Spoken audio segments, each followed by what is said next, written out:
the mother. I'm back. And in this episode, you will be hearing part 2 of getting to know your host, Day.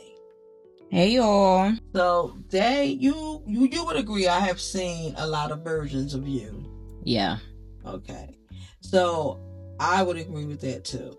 The child version of you, the baby version of you, now this adult version of you. You forgot teenage. Teenage. Oh, yes. Teenage version. Don't let teenagers are a whole different. Okay. Cause you was alright though. Probably that's why it just was. That's a regular teenager. Yeah. I meant like not doing too much. Some teenagers be doing a lot. Right. Okay. Right. I wasn't one of those teenagers. You was an easy one. Because I had Jayla. I'm glad. Yeah. Yeah. So, Jayla was a whole mess. It was. But shout out to Jay. Hey, Jay. Hey. So I have seen many versions of you, but this version of you, and you are doing some real grown-up trials and tribulations, okay, and living and surviving through them. Yeah. I think this is the most eye-opening version of you yet for me. You know what I'm saying? Because I know you're operating at. I know it is, and I'm looking forward to seeing, you know, the woman that you're becoming as you're becoming her. Like, I'm glad that I can see the transitionings and going through it and things like that. I like that part of it, I think. I like it too. I think I'm seeing my transitions myself, literally. Yeah. As much as I am your mom, you know, I used to speak for you. Like, I have to speak for you. And I'm not here to do that. I'm here to talk with you, you know, woman to woman, mother to mother. Yes. You know, and because just as every mother knows, and I know you know now, that motherhood will humble you, stretch you, and have you questioning yourself all at the same time. Yeah. And stretching you in ways like to a limit you felt like you got to and couldn't get beyond, but you had to push through it. For sure. You know, motherhood, it makes you to see that you have a strength that you didn't know you had before. Yeah. Because though you're a new mother, so I know you're newly experiencing all those things. Agreed. With that being said, we're going to keep it honest. Always. All the way real. Only way we know how to be. All right. We're going to get into it. You ready? Yep. All right, here we go. First question. What was your expectation of motherhood before you gave birth? How did the reality differ? I feel like my expectations, I was definitely that mother that as soon as I found out I was pregnant, I started looking into everything. I mean, like, everything. Oh, what I need to do. I guess I was just going off of, like, I knew what I didn't want to do. What kid I didn't want. My definition of motherhood, I just wanted to be a mother that I guess kind of knew what she was doing, even though I didn't know what I was doing. That probably made no sense, but if you're a Virgo, you get what I meant. I wanted to know what I was doing without knowing what I was doing. So I tried to prepare myself. And motherhood was totally different because even though I tried to prepare myself, it never prepared me for what it actually was. I don't think you can really prepare for motherhood. And that was the reality for me. You can't prepare for it. It just happens. You just got to go with the flow. Because your child, you don't know how your child is going to be. So you can't really prepare for it in a sense. I mean, you can, but you can't. That's what that was the reality for me. I couldn't prepare for it as much as I thought I did. And then when I actually had him, it was like, okay, all that preparing I did, I still don't know what I'm doing. Like I said, it make you question yourself all at the same time. Yeah, for sure. You're doing great. I really think you're doing great. He's thriving. He is. He is thriving. He is a whole little man. But, hey, personalities take up the whole room. Oh, yes. Mr. Personality. Yes, he is. Yes, he is. So your expectation of motherhood before you gave birth was what, though? Like, would you feel like it was more of a fantasy world? Or, I know I heard you say, like, but you know what you didn't want. Yeah, I knew. I get that. You know? That's how I just was trying to go off for that. Like, I know what I don't want. I know because I didn't see, mothers growing up, and I knew I was like, I won't be that mother, or that won't be like, I won't be like that. No judge. I know we don't judge over here. No judgment. Right. But it's more so just like, you know, you just see certain things in the way people parent and the way they do things. And I just knew when I had my kid, I didn't want to do things like that. I get that. It went against what you believe that, you know, you wanted for yourself. Or for sure. I get that. Okay. So what part of becoming a first-time mom surprised you the most? Probably having to learn him. Like, what I mean by that is just like, I feel like what I be telling my pregnancy pal is what I call Marina. I'm like, it's because I feel like we're still learning each other. Like, yeah, I'm raising him, but I feel like he's learning me just as much as I'm learning him. And I feel like that's what surprised me the most, in a sense, because I didn't think it would be so, I don't know how to, because I feel like me and Kay are different, but the same in a sense. Like, Kay is different from me. He's, you know, more lively, full of personality. He's full of energy, which is like so opposite of who I am. And I guess what surprised me is just having to learn that balance of like, okay, still allowing him to be who he is, but still taking the time to recognize who I am and what I need. Like, so I think that was the surprising part of motherhood for me. Just like realizing that it really is a learning experience for both of us. For him, he learning me just as much as I'm learning him. Yes. That is the truth. Yeah. Okay. So I guess I don't even ask you, it was a 2-part question. But it's safe to say that some of the emotions that you felt were surprised. Yeah.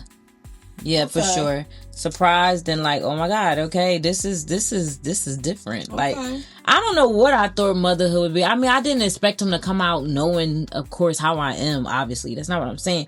But it's more so just like, I didn't expect it to be so different. But it's beautiful though, because then he also helped me. He teaches me things in ways I didn't think he could teach me. Because, I mean, he's only 3. Like, what could a 3-year-old really teach? But for real, he teaches me a lot. Teaches me patience. He teaches me to appreciate the small things. Like, I think kids just do that, period. Like, they teach you to, as an adult, it's so easy to get wrapped up in life and you forget to just enjoy it. But having him makes me realize, like, stop, smell the roses, enjoy, play in the water. Like, you know, like, I agree, because he is a fun time baby. He is a fun time baby. That's my baby. So, were there any emotions that you weren't expecting to feel? Regret. Okay. I know that was probably, but yes, regret, because I was the person who lived my life with no regrets before I had a kid. I never regretted anything. Even if I got in trouble for it, I still didn't regret it, like, because I wanted to do it and it was what it was, but I didn't expect to feel regret with having my first child, but I did. And that was hard, because it wasn't like I regretted my child, because I love him obviously dearly. That's my twin. But I did experience that emotion. I did. And that was surprising to me, because I never thought I would feel that. Not with my first kid, no. Okay. I get that. And I think some people can understand where you're coming from with that. Yeah. Like, maybe it's more so surrounding the timing, who, the why in that situation. I get that. I know you experienced the emotions up and down when you were pregnant. Yeah. Like when I'm talking about that first trimester. Yeah, and I hated it. Okay. So, you know, with that saying the baby is now out, the emotions have to come back down. Yeah. And sometimes people experience what they call postpartum depression. Yeah. Right. And I think that's not talked about enough. It's not. I'm talking about in depth where women could know, even if you experience 1 to 3 of these symptoms, that's how you know you have. Like, they need to know, like, it's levels to it as well. For sure. Like, because it's a real thing. It's very real. Yeah, hormones control or like the bullies on the playground. Yeah. In the body. So, but we're not going to get all deep into that. But do you think you experienced postpartum or? Oh, for sure. I probably was in postpartum depression before the baby came. What would be postpartum? Okay, we call it prepartum depression then. Lord have mercy. I definitely experienced postpartum depression for sure. I was in the thick of it, honey. And mine, I feel like lasted way longer than a year if we want to get technical. I know they be saying like it lasted a year, but mine lasted way longer than a year. I would give my postpartum depression a good 2 years for sure. Okay. I was in it for a good 2 years, yes. Okay, a good 2 years. Did you know anything about postpartum? Did you read anything? Like, I know you said you did a lot of planning. I did. And was postpartum depression something that crossed your path during the planning? Yep. I read into it. I was very aware of it. I wouldn't say I didn't think I would go through it. I was hoping I wouldn't go through it, but a part of me felt like I was going to go through it because, like I said, I was laughing, but I meant that like a prepartum depression thing because my pregnancy was terrible. So, I was hoping I didn't go through it, but a part of me felt like I might just because how the pregnancy went. So, yeah. Okay. You did. I remember you used to say that, like, oh my God, this pregnancy stuff. Yeah. Yeah. I really didn't like being pregnant. I know everybody had their things with pregnant, but I'm not a big fan of the pregnancy part. Just give me the baby. Like, I don't got time for that. I'm not a person who like the emotions being up, and I don't like all that. Like, oh yeah, you are very controlled. You are very controlled. And just crying at the drop of a dime, that was just so yeah. I couldn't. It was a lie. Yeah. So this is the perfect setup for the next question. Oh my goodness. So describe your postpartum experience in 3 words. And why those words? Messy, emotional, toxic. Okay. And why those words? Messy because I feel like I was all over the place. 1 minute I'm up, next minute I'm down. I feel like I couldn't control my own emotions, and I never felt like that in my life because, like she said, I am a Virgo, a certified one at that. So I am very controlled when it comes to my emotions. I know how to control my emotions and not let people see things and all that good stuff. So when it came down to me feeling like I can't even control my own emotions, oh yeah, no, I did not like that. And so that's why I say messy. Toxic because it was a lot of toxicity involved with my postpartum. So, and not even just, I'm not even going to put everything on him because he wasn't the only one toxic. I started being toxic too in a sense. So that's why I say toxic. And I said messy, toxic, and what? Emotional. Oh, emotional because I cried all the time. I feel like I'm already naturally sensitive. I am a naturally sensitive person. So that's not shocking. But when I say I cried all the time, I feel like I cried every day. Like, it was cloudy every day. Jesus. So yes, very emotional, very emotional. But yeah, that's how I would sum it up. Okay. So when was that moment when you realized, like, okay, I'm not okay? And what did that look like for you? Did you have that moment? Yeah, when I realized that I just wasn't happy. Like, you got this beautiful baby and he's just so happy and full of life, but I just don't feel joy. And that's when I knew. Because it's like, how can I not feel joy? And he's here. Okay. And I love him, but I'm not happy. So yeah, that's when I knew it was a problem. Because I wasn't happy. Because I feel like I didn't really get to enjoy my baby. Because I was so sad. I was so sad. Right. Yeah, but there were other outside factors affecting that as well. Yeah. Along with the fact that your hormones had to get back in balance. Yeah. Things like that. So you had like a double dose. Yeah.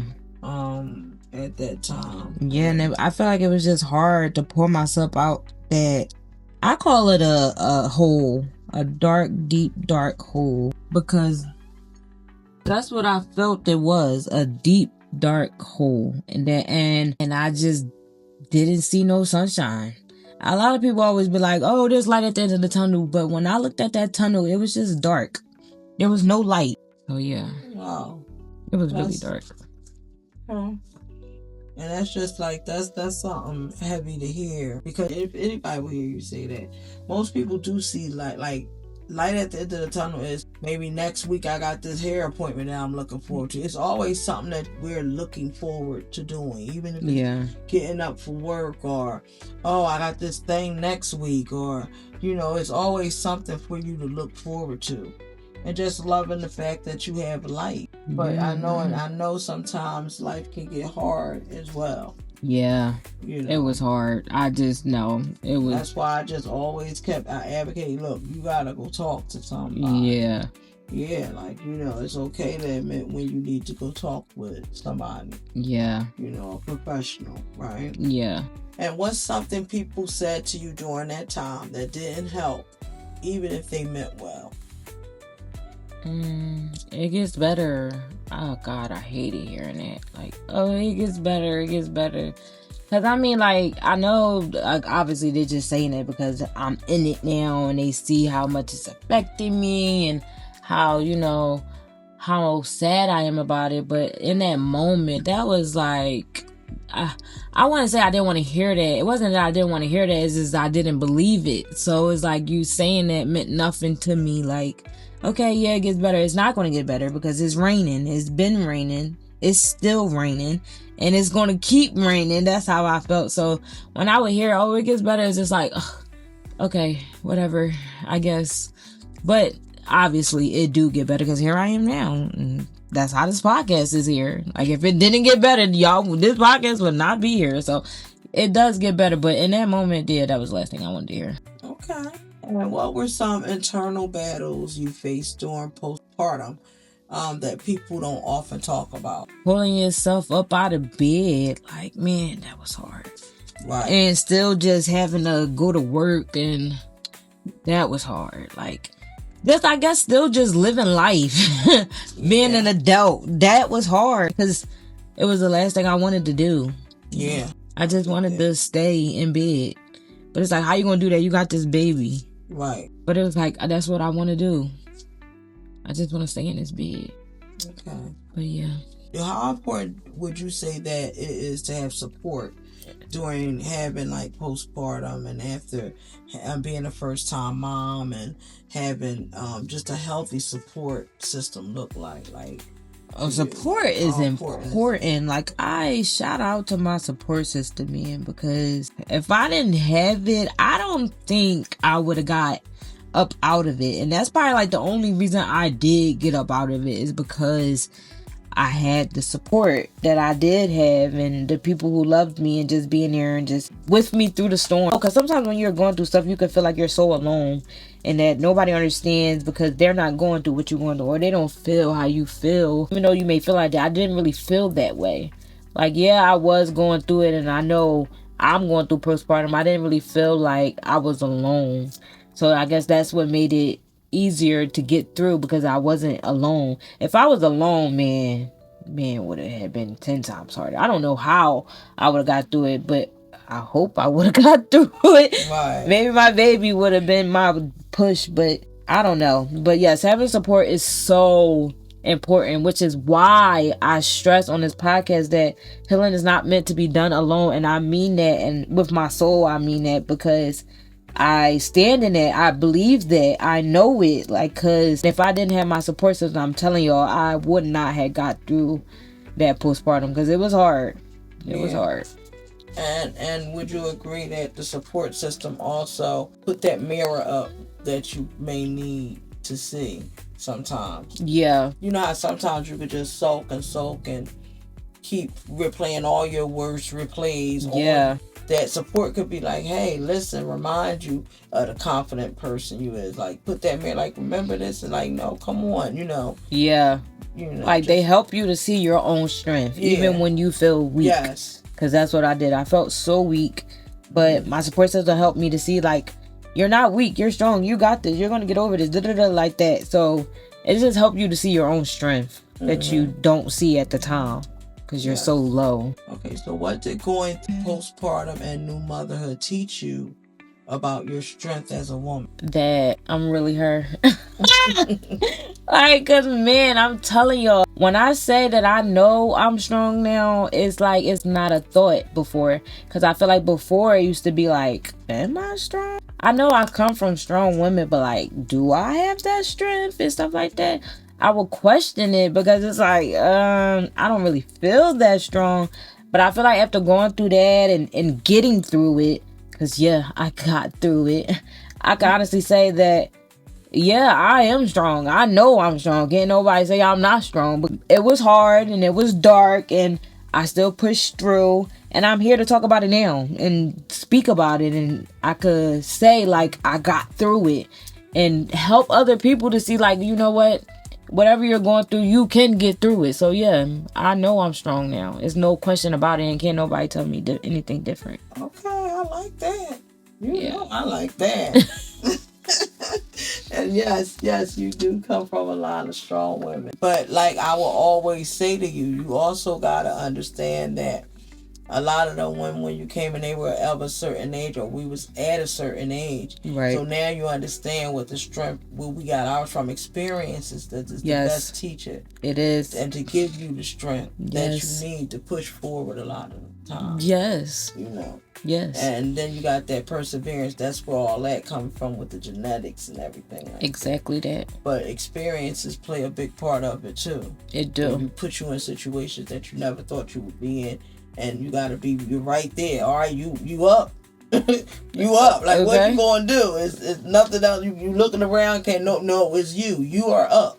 Like, for real. You ready or not? For real. Know? Really just show you, like, you're a fighter. As much as people try to, especially like this particular person, may try to break you down or whatever. Like, no, you're a fighter. You're strong. You're not gonna let this person win type thing. Like, don't let them win.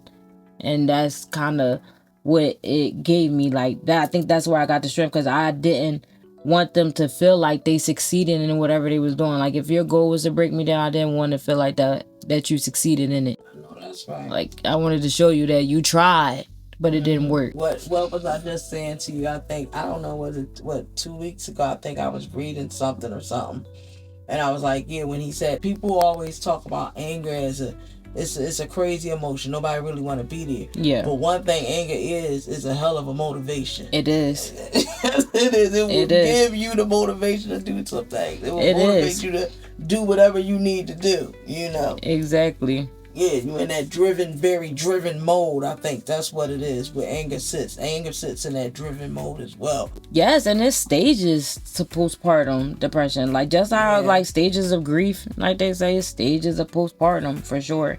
Because I did have angry moments. I was angry. I was sad, guilty.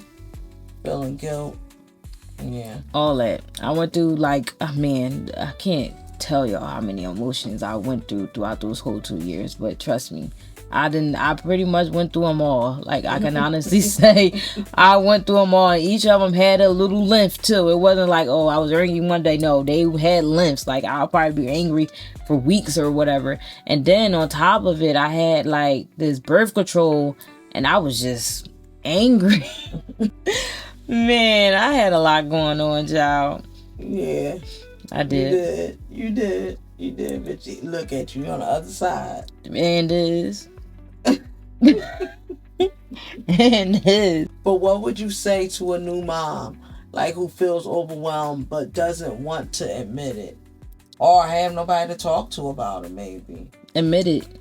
That's the first thing you have to do. Say it. Like, honestly, this is a lot. I need help. Say it. There's nothing wrong with saying you need help. I don't know why people try to make people feel bad for saying you need help. Everybody need help sometimes. And and honestly, you're doing yourself and your child a favor when you do get the help, because if you think about it, if you sit there keep trying to push and push and push, you're not being the best mother for your child. You're not giving your child that all. You could say you are, but you're not, because how could you really if you overwhelm? You're never going to be able to give your all.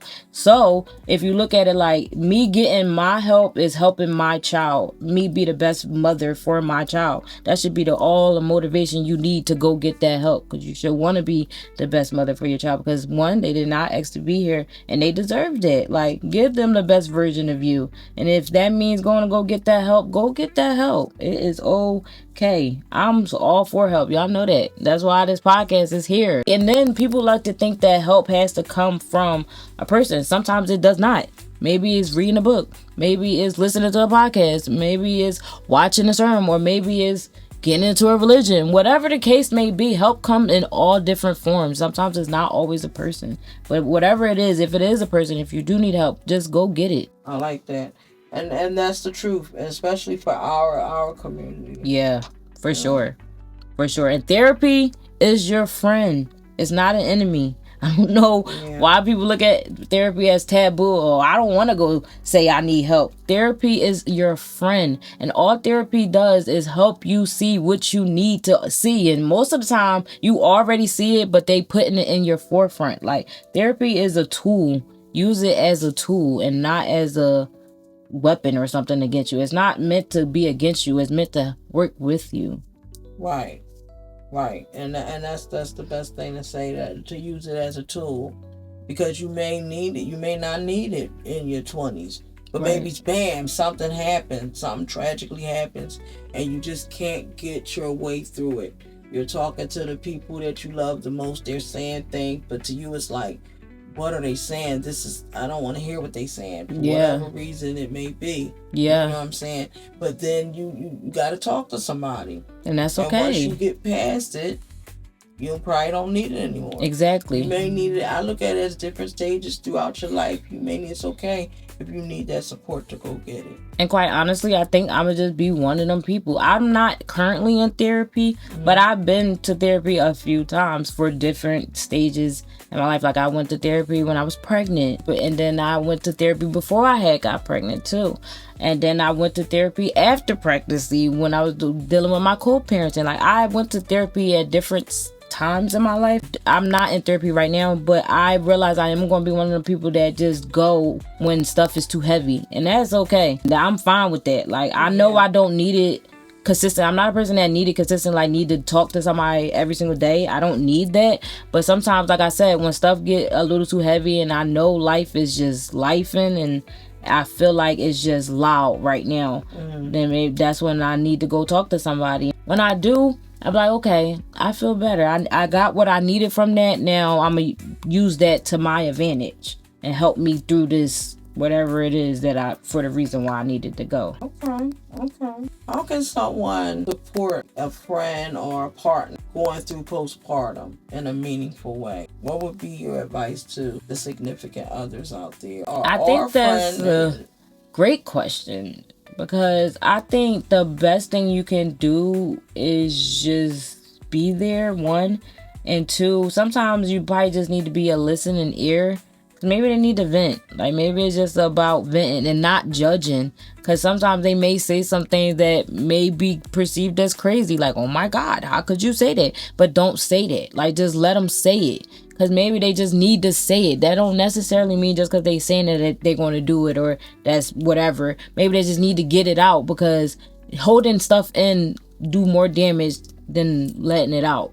Like, seriously. So I would just say be a listening ear for sure, and be that pick me up for them. Just helping to remind them who they are, giving them that confidence, like little confidence here and there, and helping them in ways like maybe with the baby, because that's, because postpartum could get hard, especially if they have a baby that could tend to cry a lot. Like, just helping with the baby and stuff could do more than you could ever imagine. Like, seriously, even if it's only for a few hours, just help, be there, and be a listening ear. No judgment. Okay. At all. So yeah, I get that, like with the listening thing, because that's what I'm working on with myself, because I'm a mom. I'm a fixer. Yeah. Moms are fixers.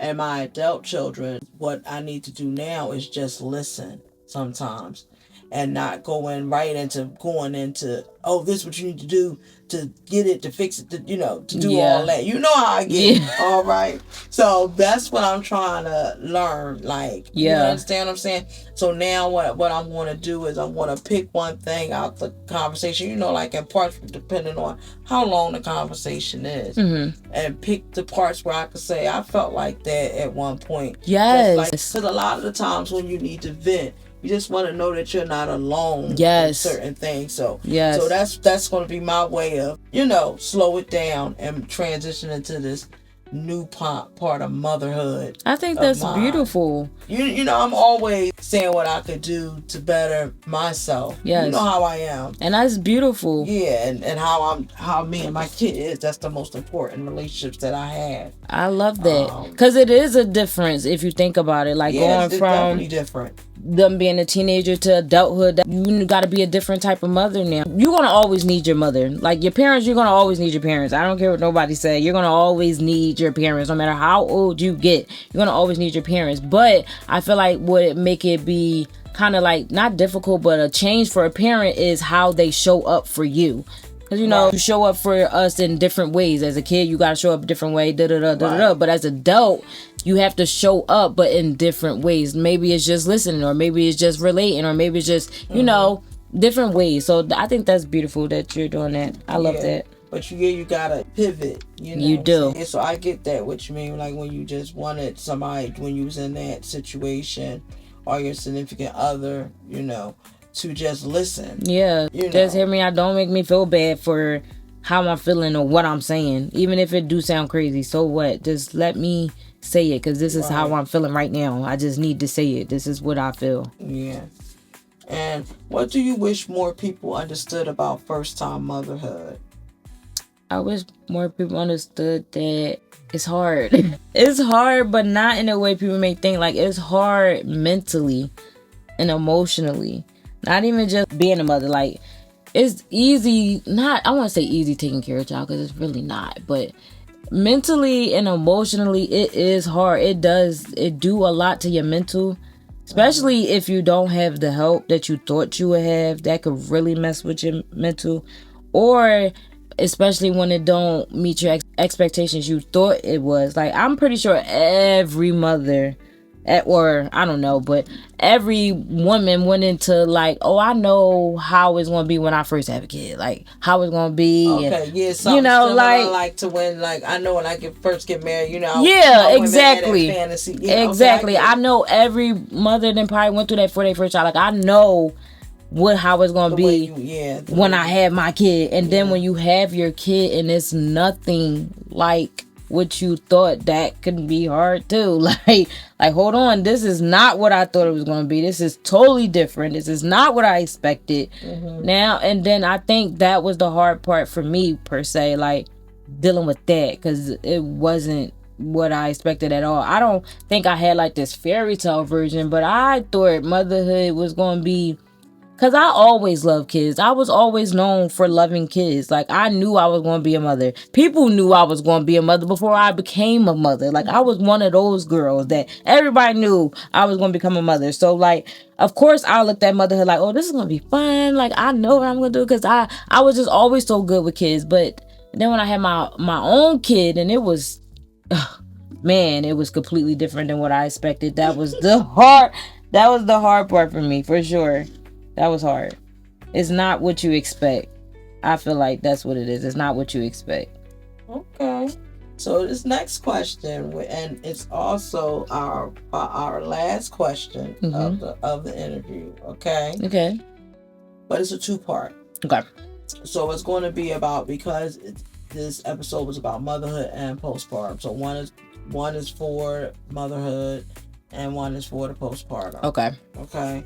So it's if you could go back and talk to yourself in those first 3 weeks, say, of motherhood, what would you say to her? Enjoy it. Love your baby. Enjoy this babiness of him. Because I love that stage, and I feel like I did not enjoy it at all. Because they're not going to be that small forever. They grow fast. Us mothers know that. They grow fast. So really just take the time, like, to look outside of the whole sadness and all that, and really just enjoy your baby. Enjoy the joy. Yes, be in the moment instead of just being in the sadness. That's what I would tell her. Enjoy it. Okay. Yeah. And what about, like, if you could go back to yourself in those first 3 weeks of after you realize, look, I'm not okay, knowing what you know now? I would tell her it's gonna be okay. I know, and I would say, I know you don't want to hear that. I know and as soon as I say that, if I'm talking to myself right now, I know I would say, I know you don't want to hear that, and I know you're looking at me like, I know it's you saying it's going to be okay, but it's not. But girl, trust me, It will be okay. Like, I know it don't feel like it. And I know you don't see this light, but trust me, that sun will shine again.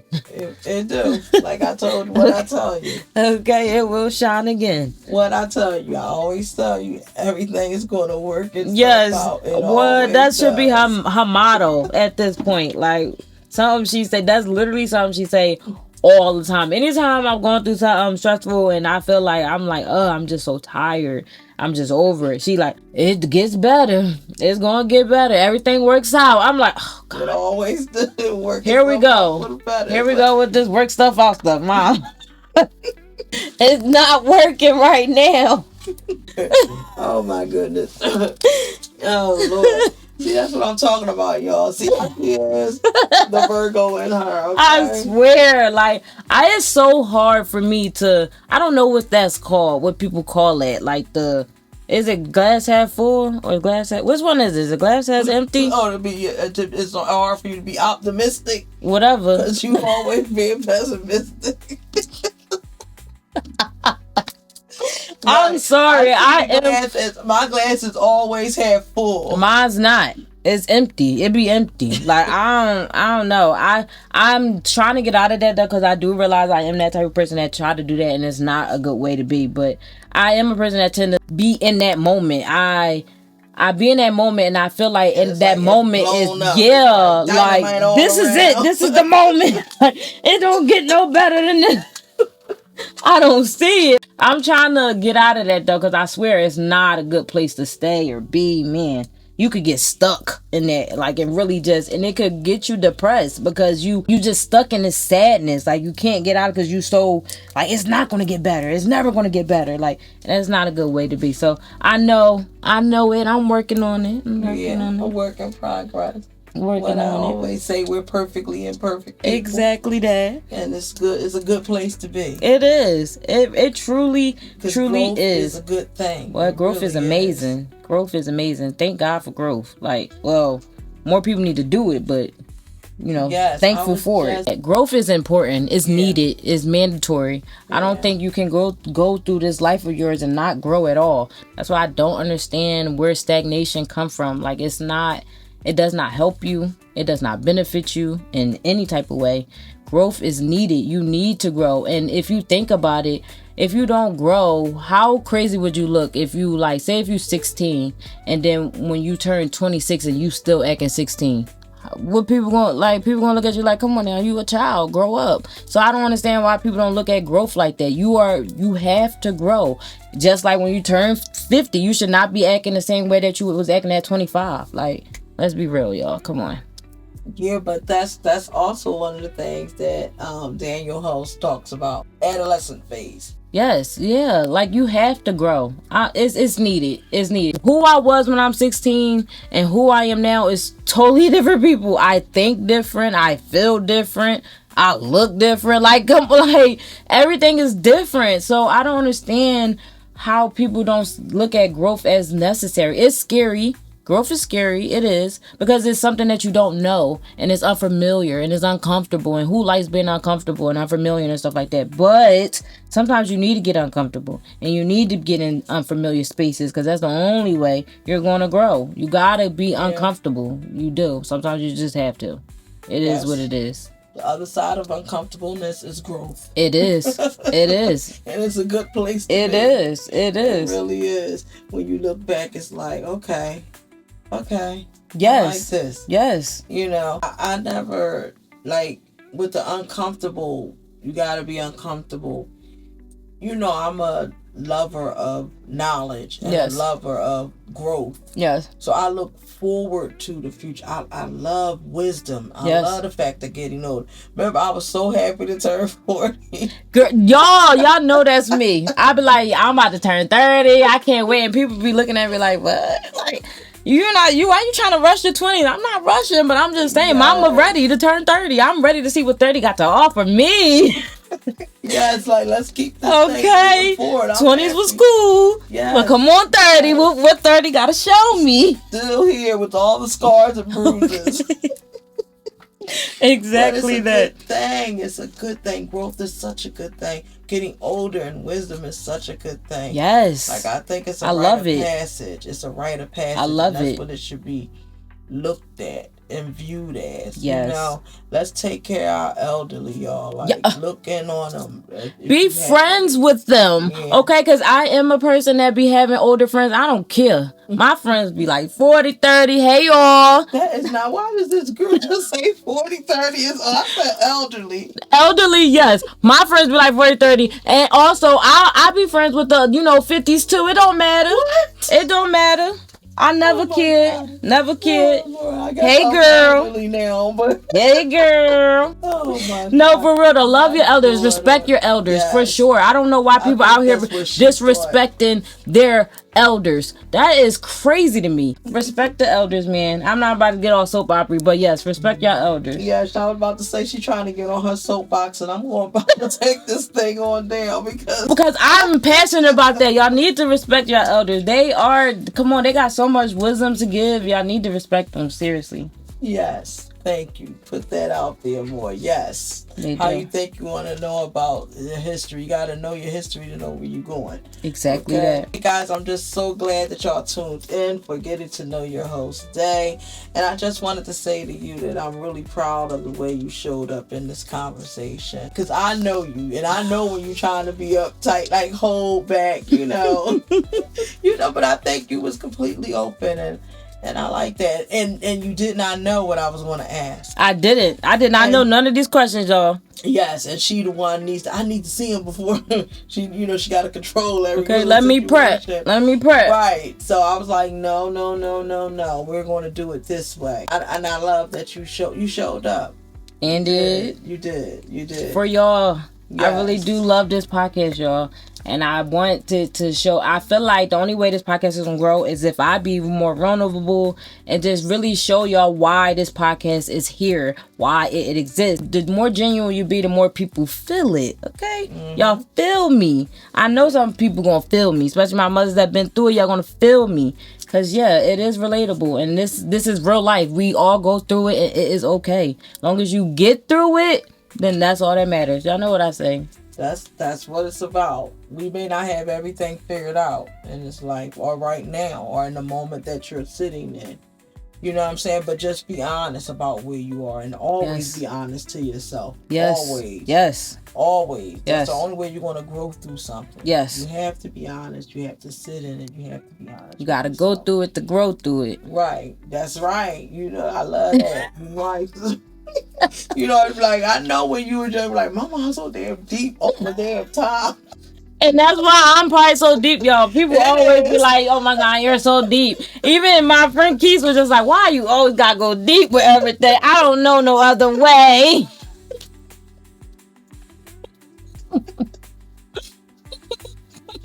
Oh my goodness. Yes, because I love a conversation that's real, and I love the uncomfortableness. I like all that, because that's how that's how, like I said, I know growth, we done probably said 1,000 times this episode, however, but that's what it's about. It is. That's how you're sitting in that you're trying to get some growth out of it. You understand? For sure. And that's where the good stuff lives. For sure. Of life. For sure. That's where you're going to learn stuff at. Okay? Agreed. You owned your story. You didn't try to dress it up, and I respect that. And I respect realness and honesty and transparency. You're getting a little better with that, with your clothes and stuff. You're not very well to keep everything. Right, for sure. And I'm like, man, say it, talk about it, get it off. Like, I get it off, but it do feel better. Like it's a release. You're releasing it. You letting go of the power. It's power on you when you talk about it. For sure. You let that power, it loses its power. It does. Definitely. And because I always tell you, that's what people connect to the most, the truth. Yes. Not to perfection. Yes. Who cares about perfection? Nobody cares about that. Right. Okay. I mean, you have people that care about it, but they know they shouldn't be caring about it either. It drives you insane. Nobody's perfect. There's no such thing as perfect. Trust me, I have to tell myself that. It's a bar you're trying to reach that you'll forever be trying to grab. It makes no sense, It's not there. Yeah, it's just a headache. So Just not there. It is not there at all. Now, to everybody listening, if you felt seen, triggered, inspired, or all three at the same time, and yeah, that's intentional, okay? Sit with it. Think about coming to tell your story on an episode of Surviving Me.